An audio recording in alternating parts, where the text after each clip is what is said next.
All right, friends, this is going to be a real quick reminder, refresher of the water cycle with perhaps a little added emphasis on a couple of terms that you might not have paid as much attention to when you learned the water cycle in the past. So, okay, let's get right to it. So, water cycle terms, you've probably heard evaporation, precipitation, runoff. These are the ones we know. Evaporation, water lifts from the ground and goes into the air in vapor form.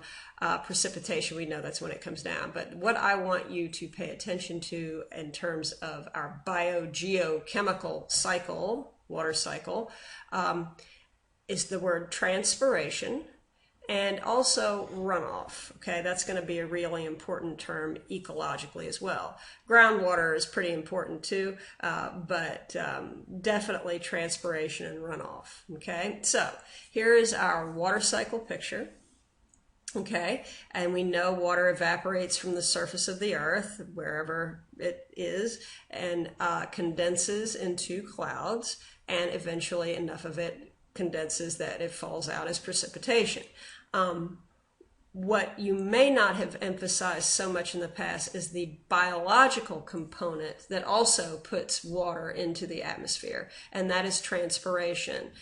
Plants, as you know, take up water from the soil, but they also release water from their leaves. In fact, the only way they can get water up their enormous tree trunks or whatever is to have little holes in the leaves where the water is constantly being released, evaporated, if you will, into the air. And that action draws more water up the plant from the roots.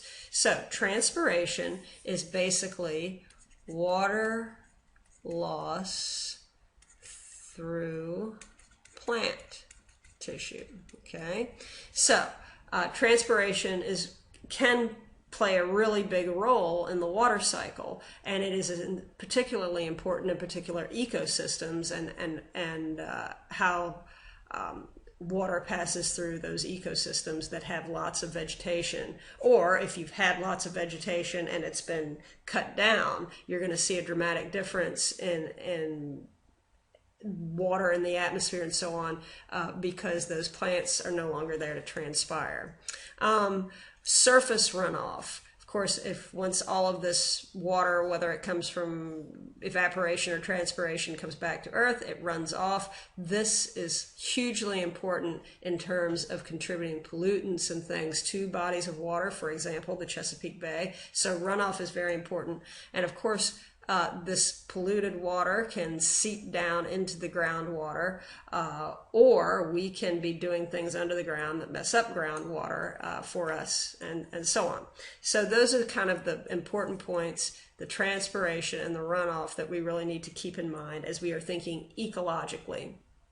Okay, so again, evaporation, transpiration, water loss from plants.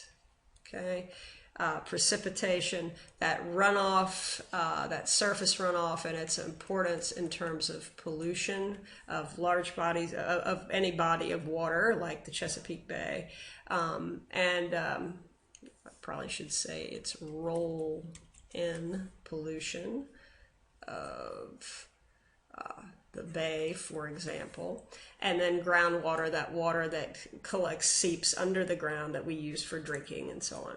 All right, so that is a quick water cycle. It's the quickest podcast you'll ever have. Thanks for watching, and I will see you next time. Take care.